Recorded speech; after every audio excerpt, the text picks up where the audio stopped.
Muchas gracias a los coaches por participar con nosotros en nuestra conversación con medicina física que llevamos de manera mensual.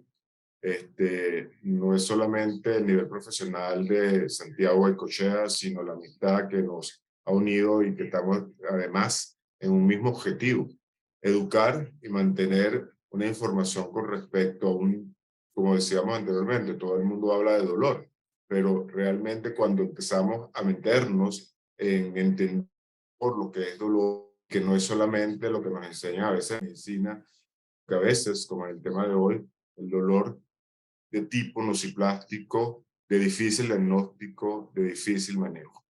Muchísimas gracias al Exacto. doctor Goicoechea, quien además es el presidente de la Sociedad Argentina para el Estudio del Dolor, hermana de la Sociedad Venezolana para el Estudio del Dolor, y que va a tener su congreso a finales del mes de septiembre.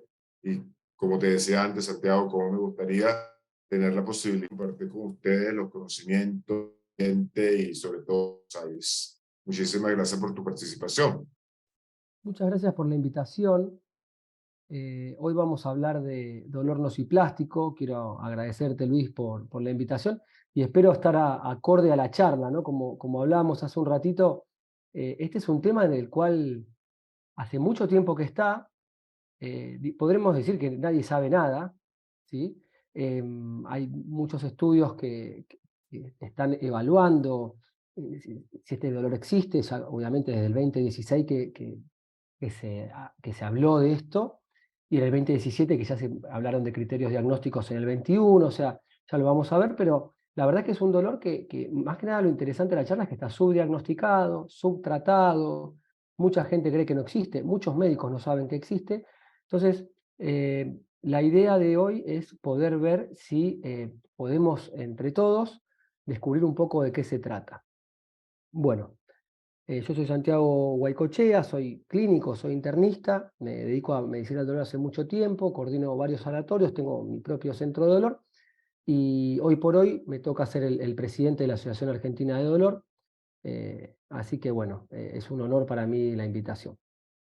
Bueno, cuando Luis me invita a preparar la charla y bueno, y busco qué información hay al respecto, veo que en PubMed, que es una de las bibliotecas más importantes del mundo, hay 200 trabajos publicados nada más, ¿no? Lo cual hace que haya muy poca información al respecto cuando uno habla de dolor nociplástico. Entonces, esto nos lleva a pensar que claramente tenemos que abordar este dolor y pensarlo y saber que existe y de pronto que se nos ocurra poder desarrollar líneas de investigación. Estos son los dos trabajos más importantes que hay publicados sobre dolor nociplástico, que lo tienen ahí adelante, y los dejo acá para que ustedes lo vean y lo puedan. ¿Ven bien la pantalla completa, no? ¿La ven bien? Me imagino que sí. Tiene interesante que uno lo compara con el síndrome de sensibilización central y el otro habla de dolor nociplástico como dolor nociplástico. La verdad es que es todo como una bolsa de gatos, ¿no? Porque el dolor nociplástico es fibromialgias, boca ardiente, cistitis intersticiales, síndrome de intestino irritable, bueno, es migraña, es un poco de todo, ¿no? Entonces, mecanismos aprobados recientemente, 2016, aceptado internacionalmente 2017, se habla de algunos criterios diagnósticos del 2021, son cuadros muy frecuentes y es importante informar al paciente, y esto lo vamos a ver en el desarrollo de la charla. El paciente debe saber de qué se trata esto que le está pasando. Es fundamental para el tratamiento. Hay mecanismos de dolor, ¿sí? El nociceptivo, que todos lo conocen, que es el típico fractura, esguince de tobillo. El neuropático, que es el dolor donde se produce una alteración del sistema somatosensorial, ya sea central o periférico. Y la nueva definición de dolor neuropático va de central y periférico, que habla de neuropatías periféricas o dolor post-stroke, por ejemplo, esclerosis múltiple, etcétera. Y el dolor nociplástico, que es como el tercer dolor, ¿no? Después tenemos los dolores mixtos, que podemos charlar de eso, pero hoy es dolor nociplástico.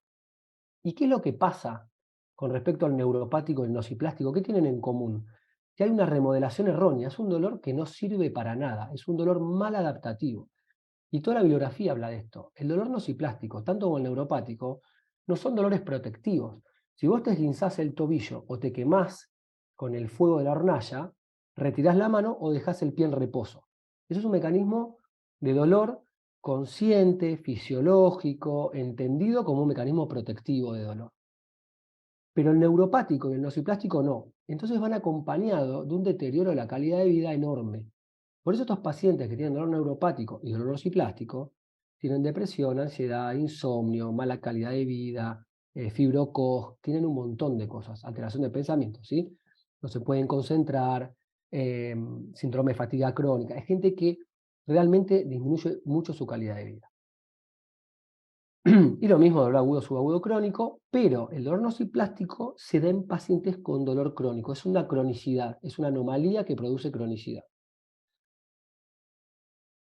Dolor nociceptivo, la definición la saben mejor que yo, que es el dolor provocado por un daño, amenaza o lesión a los tejidos no neurales debido a la activación de los nociceptores.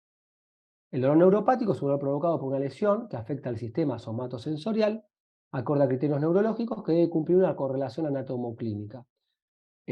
Lo que hablábamos antes, un dolor mal adaptativo, ¿no? Es como una anomalía.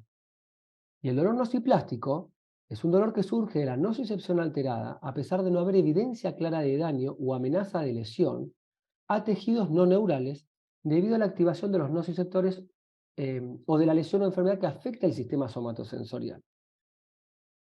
La definición, en resumen, es no es neuropático y no es nociceptivo, es nociplástico.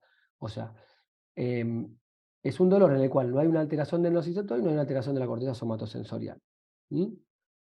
Y es muy frecuente. Se habla que del 5 al 15% de la población lo tienen. Hay algún factor genético que lo puede predisponer, o sea, se ven familiares de primer grado. Hay factores ambientales, por supuesto, factores psicosociales, y la epigenética probablemente juega un rol muy importante en la expresión de varios síndromes de este tipo. Cuando uno habla de que hay factores genéticos, ambientales, psicológicos, es porque no sabemos bien la causa, ¿no? Cuando hablamos de la multifactoriedad. Cuando es multifactorial es porque no sabemos exactamente la causa. Yo creo que en un futuro se va a saber exactamente cuál es la causa de este dolor. Y hay algo muy interesante. Hace poco la doctora Claudia Somers, que es la past president de la IASP, dio una charla sobre esto que es de fibromialgia, de nociplástico, que es fabulosa, en la cual se puede hablar de una enfermedad neurológica, ¿sí? No es una enfermedad psiquiátrica, sino se puede hablar de una enfermedad neurológica. Entonces todavía falta mucho estudiar, pero nos estamos acercando a ciertos diagnósticos los cuales nos va a ayudar para su tratamiento. Bien, ¿y qué es el dolor nociplástico? Estas son definiciones, las cuales se las voy a leer para que vean cómo fue la evolución para llegar primero al conocimiento del dolor nociplástico y las definiciones. En el 2016, el dolor nociplástico se propuso como un término para describir los estados de dolor crónico no caracterizados por la activación de nociceptores o neuropatía, pero los hallazgos clínicos psicofísicos sugieren una función nociceptiva alterada. O sea, no está el nociceptor mal, pero algo está pasando que le genera dolor al paciente constantemente. El dolor nociplástico puede definirse como el dolor que surge de la función alterada de las vías sensoriales relacionadas con el dolor, tanto en la periferia como en el sistema nervioso central. Y esto da una sensibilidad aumentada. Por eso hay trabajos, como que les mostré al principio, que lo comparan con el síndrome de sensibilización central. Es muy interesante ese trabajo. Este término proporciona validez para las quejas de dolor previamente identificadas por los términos estigmatizantes como dolor disfuncional o síndromes somáticos inexplicables. Esto es importante porque este dolor existe desde que existe el ser humano. Lo que estamos haciendo es ponerle nombre y apellido a las cosas. Al reconocer las características del dolor nociplástico e identificar síntomas concomitantes, los médicos pueden establecer un diagnóstico incluso en ausencia de biomarcadores definitorios, ¿sí? El diagnóstico es clínico, lo vamos a ver más adelante, no me quiero adelantar, pero el diagnóstico del dolor nociplástico es por descarte. El dolor nociplástico se refiere a una categoría basada en la fisiología que es particularmente aplicable a las condiciones de dolor crónico primario. Esto es la nueva clasificación del CIES-11, ¿sí? Dolor crónico primario, que la publicó la OMS. A nosotros nos tocó, a través de la Federación Latinoamericana de Dolor, hacer toda la nueva taxonomía y nomenclatura en lo que es las nuevas clasificaciones de dolor. Una es el dolor crónico primario. Bien, ¿y qué características tiene el dolor nociplástico? Primero que hay sensibilización central. Hay varias cosas que las van a ver que las repetimos, porque la verdad es que no hay tanta información, pero deben quedar bien grabadas. La otra es una sensibilización periférica combinada y aumentada, la capacidad de respuesta aumentada a los estímulos sensoriales y dolorosos y no dolorosos, o sea, el paciente siente más todo. El paciente con fibromialgia, dolor nociplástico, cuando tiene lumbalgia le duele más, cuando tiene migraña le duele más, cuando tiene cólicos intestinales le duele más. Y hay características que tienen estos pacientes, como es la fatiga, la alteración del sueño. Estos pacientes duermen mal y están todo el día cansados. Te va a decir que duerme todo el día, pero el sueño es no reparador. Y cuando se ven el REM y las 4 fases del sueño, están todas alteradas. Hay trastornos cognitivos, el paciente tiene dificultad para concentrarse, tiene menor rendimiento laboral, menor rendimiento académico, ¿sí? Hipersensibilidad aumentada a los estímulos ambientales, fotofobia, sonofobia, ansiedad y estados de depresión asociados. Bien, la fisiopatología, como esto es un poco genérico, ¿no? Porque esto se ve en cualquier tipo de dolor, pero especialmente en el ossiplástico. Hay mecanismos que son supraespinales, hay mecanismos que son espinales y periféricos. Los mecanismos supraespinales van a dar una respuesta aumentada al estímulo doloroso. Se encontró hiperactividad en la conexión entre las regiones del cerebro relacionadas con el dolor, una actividad disminuida en lo que es la inhibición del dolor, que lo vamos a ver en el siguiente gráfico. Hay elevación de la concentración de la sustancia P, del glutamato, en el fluido cerebroespinal y disminución de lo que es la transmisión GABAérgica. Hay cambios en el tamaño y forma de la materia gris. Esto se vio también con resonancia y después vamos a ver resonancias funcionales. Materia gris y blanca, involucradas en el procesamiento de dolor, y hay activación de las células gliales. ¿Se acuerdan cuando en el dolor neuropático se producía un mecanismo de plasticidad sináptica en el asta posterior de la médula espinal, en sustancia gris periaqueductal, en hipotálamo, en la amígdala? Bueno, acá pasa lo mismo. Se produce una alteración de la citoarquitectura neuronal, ya sea en el asta posterior de la médula espinal, que son los cambios espinales, lo cual va a producir un desarrollo, una plasticidad sináptica y desarrollo de dolor crónico. Y esto se da a través de NMDA, de N-metilaspartato y las interleuquinas, lo cual genera los mecanismos de dolor crónico. Hay lo que les comentaba, hay transmisión aumentada de los reflejos espinales, hay una inhibición disminuida, un wind-up de los receptores y también va a haber nuevamente activación de células gliales. Todos estos cambios somatomorfos del cerebro, espinales y periféricos, va a producir que el dolor, las respuestas al dolor estén aumentadas y los pacientes sufran en la forma que sufren, ¿sí? Después están los mecanismos periféricos, como ven ahí, que se vieron a nivel muscular, cambios en el pH, ¿sí? Hay mucho síndrome miofacial en el dolor nociplástico, hay mucho trigger point, toco y duele, hay sensibilización periférica aumentada, hiperalgesia, alodinia, sensibilización localizada y difusa, y esto es lo que le pasa a estos pacientes. Por eso son tan difíciles de tratar. Como decíamos antes, las causas, cuando hay tantas causas variadas, es porque exactamente no sabemos cuál es la que lo causa, pero se habla de antecedentes familiares del dolor, se ha visto pacientes de primer grado, ya sea con depresión mayor, trastorno bipolar, fibromialgia, dolor nociplástico, etc. Antecedentes de experiencias personales, ya sea abuso, ya sea maltrato, pérdidas laborales, pérdidas de familia de primer grado o de seres queridos. Estos pacientes tienen predisposición a desarrollar estos dos síndromes. Y obviamente los factores psicosociales, que son patología psicológica previa, ¿sí? Historias de abuso y todo lo que hablamos previamente. Entonces, es multifactorial y sobre esto que acabamos de charlar, uno debe interrogar. Nosotros, acá voy a hacer un parate y les cuento un poco la historia personal del consultorio. Hemos tenido pacientes con estos síndromes que tenían dolor al tragar un vaso de agua. Sentían cómo el agua entraba en el esófago y les generaba dolor. Hemos tenido pacientes con dolor al respirar. La incursión del tórax les generaba dolor intercostal y no podían respirar, al nivel de ponerles oxígeno. Hemos tenido pacientes que les dolía el latido cardíaco. Y era muy loco, porque les dolía a las 19 horas, en este caso esta paciente. La paciente se sentaba, empezaba a sentir a la tarde que el corazón latía y le dolía a nivel retroesternal. Totalmente estudiada, cámara gamma, enzimas, electros todo el tiempo, ergometrías. Era sana, pero le dolía el latido del corazón y lo describía como un dolor en puntada, retroesternal y que se dirigía a la línea interescapular. A ese nivel llegan estos pacientes con dolor nociplástico o fibromialgia. Bien, entonces, puede haber síndromes dolorosos regionales complejos, ¿sí? Estos son todos los tipos de dolor que podemos encontrar como diagnósticos diferenciales o mismo dentro de esta entidad. Migrañas crónicas, cefalea tensional, el dolor de pecho. La otra vez nos tocó escribir con unos colegas sobre el síndrome de corazón roto, ¿sí? Que son pacientes que tienen dolor tipo retroesternal, como si fuera un infarto, y los estudios les dan bien y lo llamaron síndrome del corazón roto, y se caracteriza en pacientes con este tipo de trastornos, ¿no? Ansiedad, depresión, angustia, dolor crónico. Dolor de vejiga, dolor pelviano, síndrome de intestino irritable, dolor cervical, dolor torácico. Entonces, síndrome del dolor de la articulación temporomandibular. O sea, son pacientes muy complejos que puede tener uno o varios de estos tipos de dolor que estamos mencionando. Bien, boca quemante, cefalea tensional, bueno, me adelanto a las diapositivas para algunas me las sé de memoria, pero disfunción de ATM, intestino irritable, cistitis, vulvodinia, dolor prostático, lumbalgia, fibromialgia, un todo, ¿sí? Obviamente acá faltan, ¿no? Falta el síndrome de fatiga crónica, falta la migraña, falta el síndrome miofacial, la lumbalgia idiopática, o sea, es todo un combo, no es lo que le decía, es una bolsa de gatos. El paciente puede tener un montón de estas cosas. Yo he tenido pacientes que tenían alteración de la visión y dolor neuropático en la pierna derecha, y uno lo estudia y no le encuentra nada.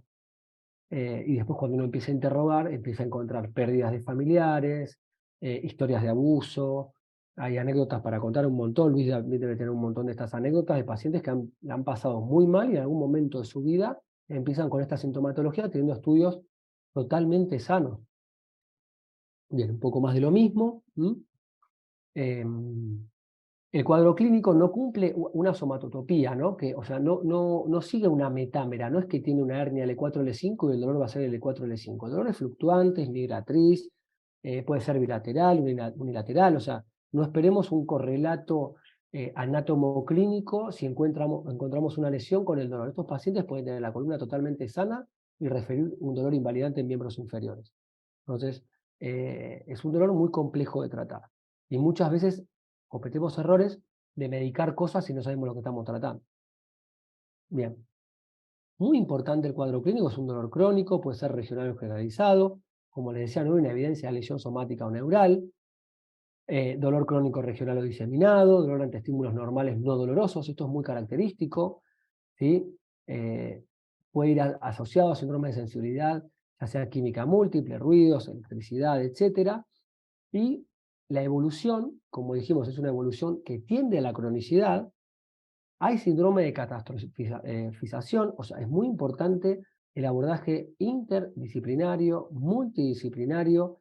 Estos pacientes no los podemos abordar solos, necesitamos un equipo de psicólogos, psiquiatras, neurólogos, fisiatras, terapista ocupacional, kinesiólogo, o sea, no lo podemos abordar solos, son pacientes que requieren un equipo para tratar. Los pensamientos son desadaptativos, ¿sí? O sea, no va a haber nada que lo va a resolver. En el pensamiento del paciente, genera mucha comorbilidad. Entonces, hay que tener en cuenta que con respecto a cada cosa que se va produciendo, por ejemplo, el síndrome de catastrofización, hay que educarlo al paciente. Esto lo vamos a ver en el transcurso de la charla. Hay que educarlo y enseñarle qué es lo que le está pasando, ¿sí? No responsabilizarse del síntoma, otorgar significado al síntoma. Muchas veces, a mí me ha pasado mucho que los pacientes dicen, doctor, prefiero tener cáncer antes que esto, que no sabemos de qué se trata. Entonces, cuando uno le pone un nombre, por ejemplo, fibromialgia, y al paciente le dice, hoy se conoce mucho más, pero les aseguro que hace 10 años no se sabía que era la fibromialgia. Los pacientes no sabían que tenían. Hoy muchas veces nos pasa, pero hay grupos de fibromialgia, hay muchas charlas de fibromialgia, en dolor se dio mucha educación al respecto, lo mismo con el nociplástico, pero eh, hoy por hoy el paciente le puede poner nombre y apellido, y ponerle nombre y apellido a las cosas le da mucha tranquilidad al paciente. Lo que está, otorgar significado al síntoma. Jerarquizarlo por sobre otros problemas, interpretaciones fisiopatológicas inadecuadas, suponer intencionalidad, o sea, comorbilidades o causas o consecuencias, ¿sí? Muy asociado a depresión, insomnio, ansiedad, como les decía. Te pueden pedir estudios como resonancia magnética del cerebro funcional, ¿sí? Donde va a haber hipermetabolismo en áreas vinculadas con el dolor o cuadros de hiperalgesia. Nosotros en la práctica, generalmente esto el paciente ya lo trae. No hacemos más el diagnóstico clínico, ¿no? Es raro que venga un paciente al consultorio de dolor con un diagnóstico de dolor nociplástico. O de bueno, Fibromialgia, el paciente puede llegar a la consulta y uno lo puede suponer cuando trae una batería de estudios y los empieza a ver y todo está bien, los factores reumatológicos dan todos normales, las resonancias se ven bien, y el paciente mucho dolor y empieza a interrogar. Bueno, el diagnóstico es más que nada clínico, ¿no? Se usan resonancias magnéticas funcionales muchas veces en concepto de la investigación. Cuando se realiza eso, se ve hipermetabolismo en áreas vinculadas con el dolor, como decía, hiperalgesia, ya sea la ínsula, el cíngulo izquierdo y el giro frontal derecho. Perdón, ¿qué es lo que ven acá, no? Yo no soy neurólogo, pero obviamente los trabajos de investigación, cuando se realizan, las resonancias magnéticas funcionales van acompañadas, ya sea en síndromes depresivos, cuando uno quiere estudiar dolor, por ejemplo, en este caso, el dolor nociplástico, se ven hipercaptación en áreas de dolor. El QST se usa con fines, por lo menos nosotros no lo pedimos, se usa con fines académicos, ¿no? Para el trabajo de investigación. Bien. Esto está en el paper que les mostré al inicio, ¿sí? Que habla de la comparación entre el dolor nociplástico y los criterios de síndrome de sensibilización central, que podemos hablar que más o menos es muy similar. Lo importante es poder hacer un diagnóstico del dolor nociplástico, podemos enmarcarlo dentro de los cuadros de fibromialgia, ¿sí? Y para hacer el diagnóstico es muy importante la temporalidad de inicio, que uno pregunta cuánto se tiene dolor, ¿sí? Si es mayor a 3 meses o menor a 3 meses. Estos son criterios de la IASP. Si es mayor a 3 meses, vemos la distribución. Si la distribución es anómala o no cumple con metámera, seguimos interrogando. Si el dolor es neuropático, si es nociceptivo, no, seguimos interrogando. Si hay fenómenos de hipersensibilidad evocada, sí, seguimos interrogando.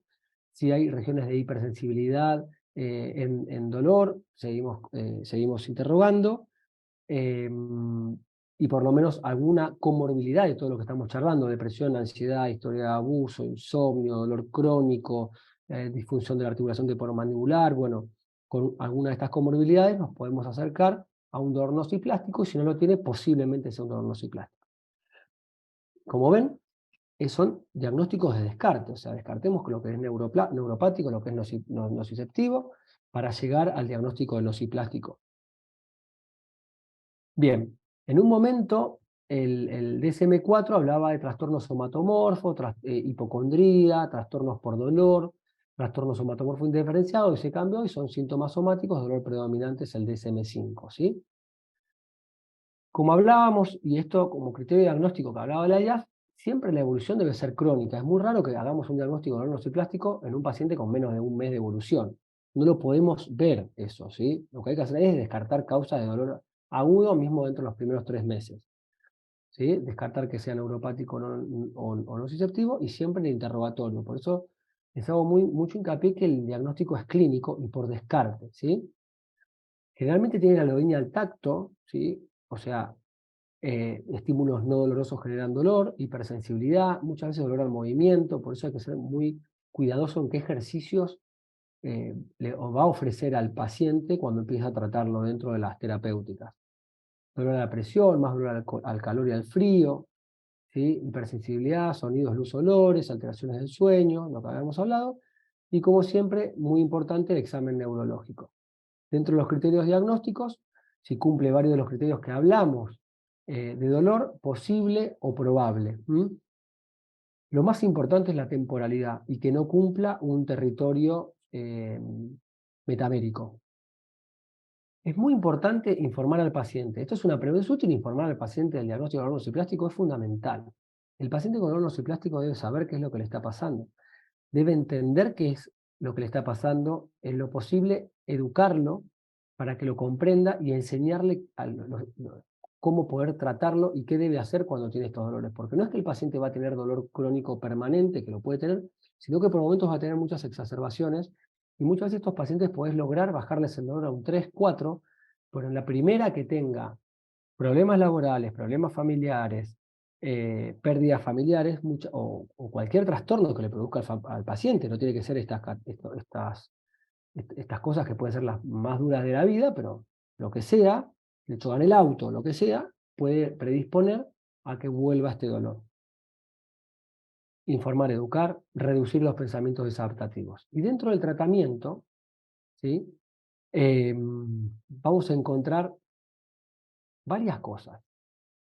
Voy a pasar un poco más rápido. Lo más importante es que sea interdisciplinario. Esto Luis lo mencionó previo a esta charla. Es importante el trabajo en equipo, psicoterapia y psiquiatría, ¿sí? Terapia de mindfulness, terapia cognitivo-conductual, psiquiatras entrenados en fibromialgia, dolor nociplástico, ¿sí? La mayoría de nuestros pacientes cuando tienen este tipo de trastornos decimos, bueno, mira, dentro del equipo hay una psiquiatra, no, yo no tengo mi psiquiatra. Está muy bien que tengas tu psiquiatra, pero también hay psiquiatras que se dedican a esto y son especializados, mismos psicólogos que te pueden ayudar. No todos los psiquiatras pueden tratar, o psicólogos, y mismo médicos del dolor, y me incluyo, se puede tratar este tipo de dolores tan complejos de tratar, ¿sí?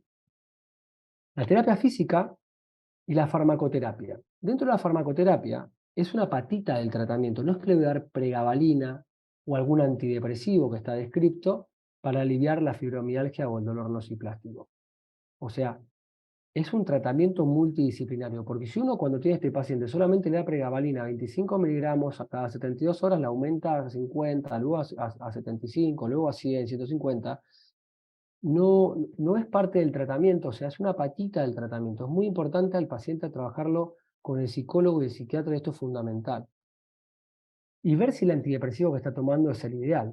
Nosotros en el equipo está la psiquiatra, y la psiquiatra obviamente lo evalúa y ve si el antidepresivo es el correcto acorde al diagnóstico del paciente. Entonces, dentro de los tratamientos recomendados, pregabalina, duloxetina. La duloxetina es un antidepresivo dual que actúa en serotonina y noradrenalina, a diferencia de la amitriptilina, que es un antidepresivo más sedativo. Este paciente ya viene con ese trastorno, entonces es de buena práctica poder usar un antidepresivo que es ENAP, como la duloxetina, la venlafaxina, la desvenlafaxina. Son antidepresivos que lo levantan al paciente y se deben dar a la mañana, a diferencia de los sedativos que se dan a la noche y que lo van a ayudar a descansar.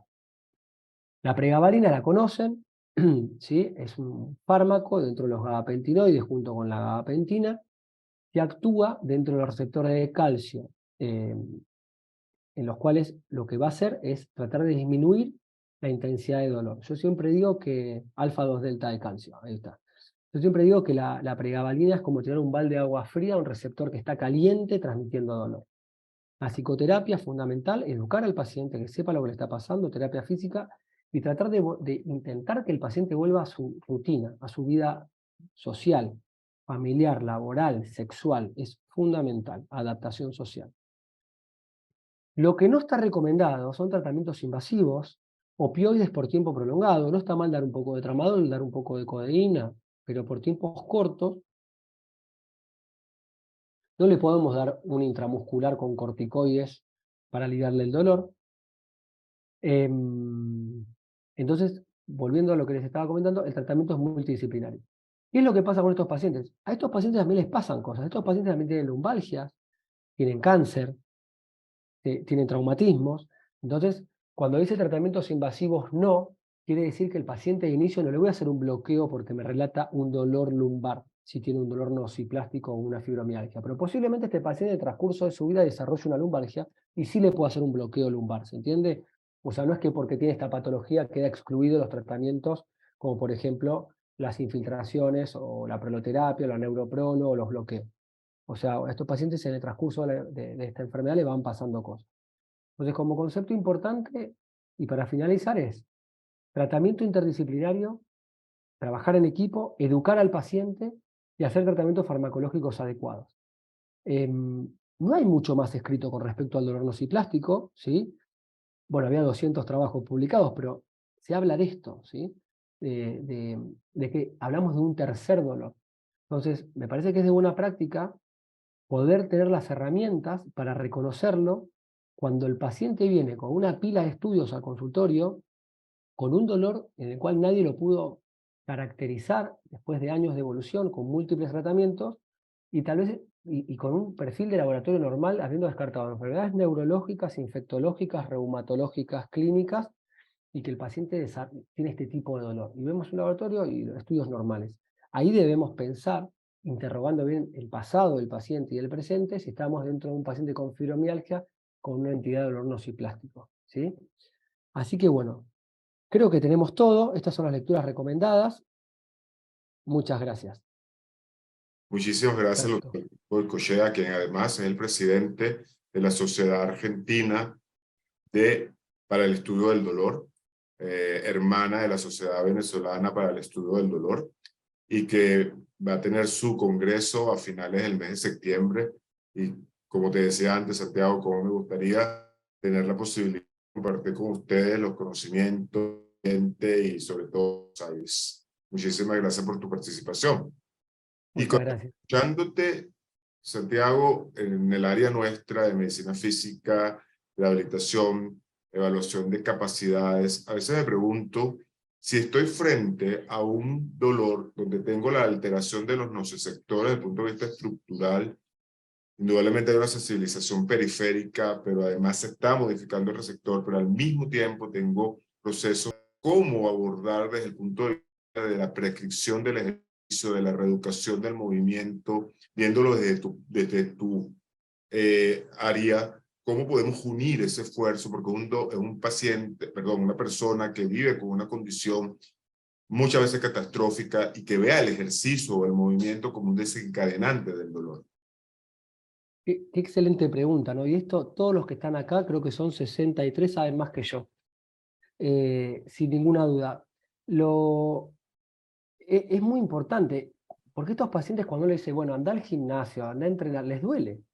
Vos no le podés dar cualquier tipo de ejercicio, sino que lo que está recomendado es un ejercicio supervisado, gradual, casi sin peso, obviamente, y se recomienda mucho la terapia acuática, ¿sí? Dentro de los ejercicios que se recomienda a estos pacientes, en la bibliografía te menciona dos. Uno es la terapia acuática, el otro es el Tai Chi Chuan, todo lo que es ejercicio de movimiento suave, de concentración, introspección, todos los ejercicios recomendados. Viste que en una diapositiva decía ejercicio físico, pero no es cualquier ejercicio físico. Yo al paciente no le puedo decir, subite una bicicleta y pedaleás en 40 minutos, porque le va a doler y no lo va a lograr. Entonces el ejercicio debe ser gradual, supervisado, sin peso, sin esfuerzos, en lo posible en el agua, si el paciente le gusta, hay pacientes que no le gusta el agua, y está recomendado cosas como, por ejemplo, el Tai Chi Chuan, dentro de los ejercicios que están recomendados. Yoga, no cualquier yoga, no el yoga de fuerza que se paran con 2, 3 dedos con las piernas para arriba, sino un yoga de respiración para trabajar toda la musculatura diafragmática, o sea, ese tipo de ejercicios es lo que menciona la bibliografía. A mí no me toca, porque tampoco lo sé, estar en esa parte de los pacientes con fibromialgia o dolor nociplástico, sino que en el centro los kinesiólogos realizan ese tipo de trabajo. Nosotros muchos años tuvimos terapia acuática, por la pandemia lo tuvimos que cerrar, pero teníamos piscinas donde los pacientes entraban en la piscina a realizar ejercicios dentro del agua. Y te aseguro que los pacientes que hacían ese ejercicio les iba mucho mejor que los que no iban a la terapia acuática. Entonces, dentro de los ejercicios recomendados, no porque lo diga yo, sino que lo dice la bibliografía, son esos. Gracias, Santiago. Nos preguntan sobre los tratamientos invasivos. ¿Qué tanta evidencia? Indudablemente, como médico, siempre el paciente con un dolor crónico siempre va a buscar, quítame este dolor, sea como sea. Y generalmente se le ofrecen tratamientos invasivos. Y justamente nos lo están preguntando, ¿qué evidencia? Ya mencionaste en tu conferencia de que no está indicado, pero nos preguntan también qué evidencia hay o hasta qué punto no están indicados o contraindicados. Bien, bien, eso es más mi área, los procedimientos invasivos. Con respecto al procedimiento invasivo y la evidencia con respecto a dolor nociplástico es que no está recomendado, ¿sí? Eso es lo que dice. No hay que hacerle un bloqueo, por ejemplo, del músculo piramidal porque el paciente tiene una lumbalgia con dolor radioglúteo o porque tiene un punto positivo en el músculo piramidal, ¿sí? Eso en un paciente con dolor nociplástico no está recomendado porque va a tener más de puntos dolorosos y no puedes ir con la aguja a punzar cada punto doloroso. Lo que yo les comentaba es que estos pacientes en el transcurso de la enfermedad les pueden pasar cosas. Yo tengo pacientes con fibromialgia de muchos años de evolución, casi 15 años de seguimiento, y muchos tienen patología de columna. Y vos lo tenés controlado el dolor, pero de pronto desencadena un dolor dentro de su dolor, que es la fibromialgia, y tiene un dolor lumbar irradiado a la pierna, con una hernia. L3, L4, L4, L5, el paciente te dice, mira, Santiago, estaba bien el dolor, pero empecé con un dolor lumbar irradiado a muslo y pierna. Metaméricamente coincide con el dolor irradiado y con la lesión que tiene por resonancia, y el paciente tiene fibromialgia, no por eso no lo voy a bloquear. Y ahí vamos a la evidencia es 2A. Entonces, pero parece un paciente en el cual intercurre con fibromialgia que intercurre con una hernia de disco, con una protrusión discal. A ese paciente lo puedes bloquear, pero el paciente con fibromialgia con columna sana no se lo debe infiltrar. Entonces, lo que te decía, no se trata con bloqueos y con métodos invasivos estos pacientes. Y te voy a contar otra cosa. Lo que más veo en el consultorio son pacientes con cirugía fallida de columna o síndrome post-laminectomía. ¿Y por qué pasa eso? Porque son fibromialgias con patología de columna que fueron a múltiples médicos, que los fueron tratando y terminaron con neuroestimuladores, bombas de infusión, porque el paciente seguía relatando dolor, con cirugías bien realizadas, pero el paciente seguía relatando dolor. Y tal vez el especialista le fue fijando la columna con más artrodesis, el paciente sigue generando dolor. Y el médico vuelve a fijar la artrodesis, o vuelve a reoperar, o le sacan la artrodesis y la vuelven a colocar. De eso está lleno. ¿Y qué eran?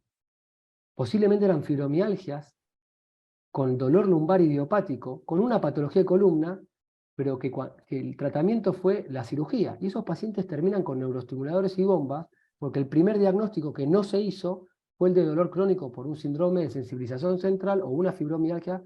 ¿Entienden lo que quiero decir? Entonces hay que ser muy cuidadoso en estos pacientes cuando uno entra en la batería de bloqueos, neuroestimulación, bomba, radiofrecuencia, porque tal vez no es lo que hay que hacer. ¿Sí? Tú has dado un poco de los retos que tenemos de profesionales, porque muchas veces cuando estamos en el área de dolor o en el área de medicina física, podemos entender prescripción del ejercicio, podemos hablar de diagnóstico adecuado, pero qué difícil a veces con nuestros colegas hablar de dolor nociplástico o la misma fibromialgia, ya que está dentro de esos procesos de sensibilización. Aún hay colegas en el siglo XXI que dicen que la fibromialgia sigue siendo un problema desde el punto de vista psicodinámico o psiquiátrico. Lo tuyo está en esa, y como generalmente son sexo femenino, procesos de tipo no resueltos desde el punto de vista cognitivo, posiblemente debido por el dolor, que ha cambiado de estructurado su percepción de la realidad o de sus metaversos, como hablan hoy en día, ahí tenemos un problema de incomunicación entre nosotros mismos. Es decir, que no entendemos, y tú lo mencionaste en algún momento, ya para la clasificación internacional de enfermedades, el CIE-11, el síndrome de dolor crónico, una patología per se. Ya no podemos hablar ni siquiera de que es dolor, no, es que es dolor crónico, ya es per se una patología. Y al lado de la CIE está la CIF, que a veces se nos olvida hasta los mismos médicos de rehabilitación. Tenemos una clasificación internacional de funcionamiento. Y ahí es donde no es solamente terapia física, sino mejorar los diferentes parámetros de calidad de vida, porque la calidad de vida no es que vivo sin dolor o sin dolor. A veces tenemos que enseñar al paciente, algo que pasa mucho, por lo menos, soy fuerte y voy a aguantar el dolor hasta que pueda. Y ahí es donde activamos procesos de sensibilización sin querer queriendo. Y eso muchas veces, y tú lo sabes, o vos lo sabes, cómo nos enfrentamos, empezando por nuestros mismos colegas. Y hablando de ello, que tú mencionabas anteriormente sobre la parte de farmacoterapia, nos preguntan sobre, desde tu experiencia, ¿cuál es la mejor combinación farmacológica de neuromoduladores? Dosis que en tu experiencia también de pregabalina o de los gabapentinoides te ha funcionado mejor. Bien, excelente pregunta. Lo primero que hay que aclarar es que el tratamiento no es solo farmacológico, ¿sí? Es multidisciplinario. Terapia física, apoyo psicosocial, psicológico, tratar de que vuelva a las tareas de la vida diaria. Y el farmacológico es una patita del tratamiento, como dije durante toda la charla. Los fármacos más estudiados son los antidepresivos, entre ellos los duales, y los gabapentinoides, pregabalina y gabapentin, ¿sí? La premisa farmacológica es que siempre que uno inicia un tratamiento farmacológico empieza con la dosis más baja y lo va titulando. La dosis más baja de pregabalina del mercado, por lo menos en Argentina y no hay, en el mundo es la misma, es 25 miligramos. Se titula cada 72 horas. Se recomienda dar hasta cada 8 horas y uno lo va titulando cada 72 horas o 5 días. Esto es muy artesanal, porque eso dice la bibliografía. Yo tengo pacientes que viven solos y obviamente la titulación es mucho más lenta, se las doy cada 5 días, la pregabalina. El gabapentin, dosis mínimas 25, dosis máxima de pregabalina de 600 miligramos día. Gabapentin, dosis mínima 100, dosis máxima 3.600 miligramos día. El gabapentin se indica semanalmente, la pregabalina cada 72 horas. Se elijan el que más les guste, es lo mismo. Hay algunas diferencias cinéticas en mecanismos de absorción, saturables versus no saturables, pero en definitiva actúa igual. Esa es la pregabalina, que es el fármaco que está más recomendado dentro de las terapias farmacológicas. Y el otro es la duloxetina, que hablamos para dolor nociplástico, que viene de 30 y 60 miligramos. La duloxetina, como les dije, se da por la mañana, es un antidepresivo dual, y esas son las combinaciones farmacológicas más aceptadas. Como mencionamos, no están recomendados los corticoides, no están recomendados los opioides por tiempo prolongado. No quiere decir que no se puedan usar opioides, porque cuando el paciente con dolor fibromiálgico tiene un dolor muy intenso, uno tiene que usar analgésicos, y entre ellos están los opioides.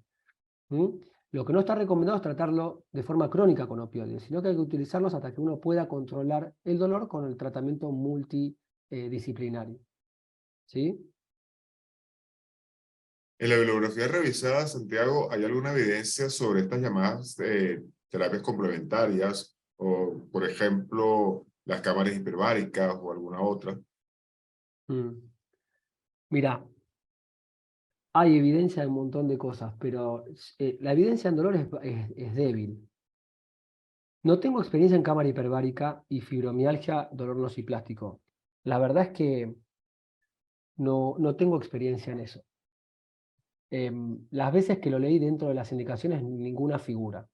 Ahora, si hay alguien que se dedica a cámara hiperbárica, va a traer 500 papers diciendo que hay evidencia de cámara hiperbárica en fibromialgia. Yo no la tengo. Esos papers no los leí, no lo indico. Porque cuando uno lee recomendaciones de IASP, de Pain, de PubMed, trabajos que agarran todos los trabajos de investigación y te ponen las líneas de tratamiento, la cámara hiperbárica en principio no figura.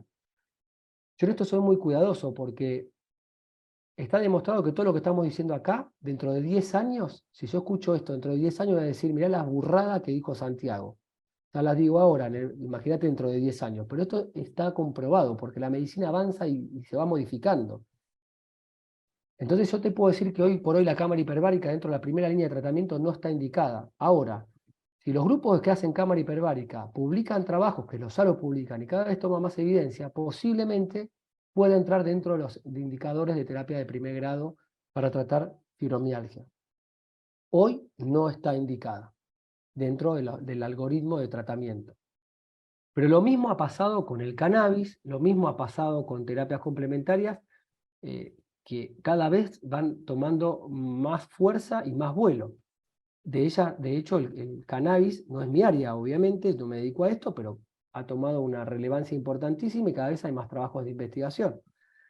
Yo creo que con cámara hiperbárica posiblemente pasa lo mismo. Hoy por hoy, dentro de las indicaciones de tratamiento por bibliografía, no están las primeras. Podría decir que ni figura, pero bueno. Gracias, Santiago. No tengo más preguntas en el chat, así es que una vez más, Santiago, doctor Guaycochea, mil gracias por participar con nosotros desde Buenos Aires a Caracas y viceversa. Como siempre, espero seguir contando contigo, Santiago, en los próximos inventos que hagamos y que ojalá podamos encontrarnos en noviembre, cosa que me encantaría, que nos encantaría. Por supuesto, contá conmigo. No hay mucho más que esto escrito de dolor nociplástico. Si la charla de dolor neuropático terminábamos a las 12 de la noche, pero dolor nociplástico esto es lo que está escrito. Bueno, Estos no trabajos... hace Santiago, o sea, No me la hiciste fácil hoy, ¿eh? No me la hiciste fácil. Mira, estos como te decía al trabajos... principio, dijiste que me pareció súper interesante y mira, hemos logrado un buen público y me parece un tema del cual vamos a seguir hablando. Sí, sí, y seguir estudiando porque hay cosas nuevas. O sea, lo que yo hablo hoy, que tal vez en 2 meses cambia, así que eso hay que ser es importante. Estos trabajos son muy interesantes. Me parece que son los trabajos de dolor nociplástico más interesantes que están publicados, de todos los que fuimos leyendo, ¿sí? Más la bibliografía recomendada. Nuevamente, gracias. Me siento súper orgulloso, no solamente que seas mi colega, sino mi amigo. Y bueno, nada, te dejo libre porque sé que tienes ya compromisos. Un gran abrazo, como decimos de aquí, de Caracas, del trópico. Y seguimos hablando, como siempre. Venga, Dale, muchas gracias. Un honor que me hayan invitado, de verdad. Sabés que los quiero mucho, tengo muchos amigos ahí. Vos, Luis, que siempre estás educando, incentivando todo lo que es la medicina del dolor desde hace mucho tiempo, entonces yo me siento honrado por la invitación. Te seguiré fastidiando, Santiago. Un gran Para abrazo. mí es un gusto. Chau, hasta luego, gracias.